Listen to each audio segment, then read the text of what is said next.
Donc bonjour camarades, François Roche d'Airbus Marignane. Donc mardi 28 mai, 2 jours après les élections européennes, General Electric, vous l'avez vu, a annoncé 1044 suppressions d'emplois en France. Et le même jour, la société Whirlpool à Amiens a annoncé la fermeture du site avec 200 salariés. C'est-à-dire qu'à peine les urnes étaient rangées, le patronat a recommencé son offensive, ce que nous connaissons aussi. Et dans le même temps, aussi par rapport à Ascoval, les soi-disant repreneurs qui devaient reprendre, finalement ne reprennent plus.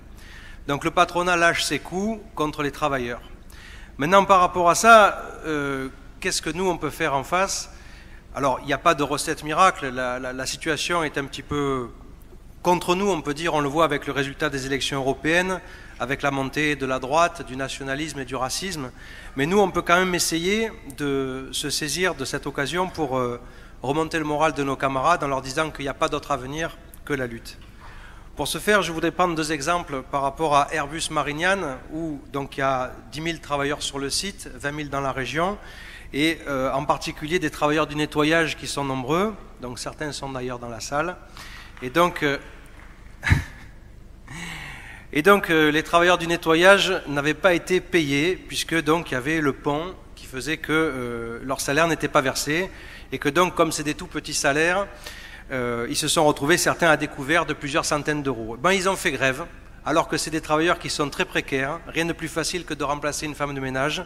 Malgré ça, ils se sont battus, ils nous montrent l'exemple, ils ont fait grève et, miracle, dans la matinée, un certain nombre des payes ont été crédités. Ce qui veut dire que l'informatique est capable de bloquer les salaires, mais la grève débloque les salaires.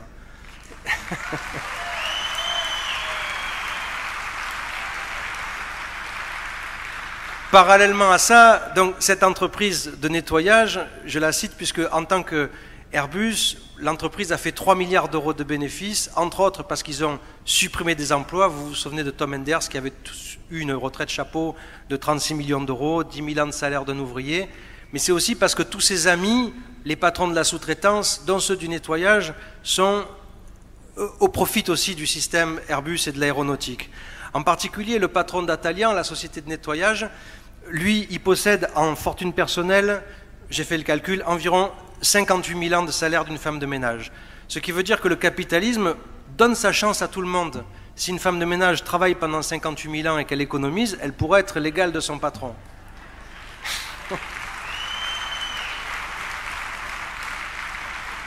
Mais en même temps, le fait que par leur grève, ils aient obtenu en partie gain de cause, ça montre que notre force, même si, comme on l'a dit, on rame, on est à contre-courant, et même y compris notre syndicat perd un petit peu de son influence, nous on représente la voix des plus opprimés. Et que quand ils s'arrêtent de travailler, ça se sent. Si on se sert de notre poids dans la production, ça se sent parce que c'est nous qui faisons tout tourner. Et quand je dis la grève, ça se sent, c'est pas parce que je fais référence au nettoyage, mais c'est à toute la classe ouvrière dont je parle.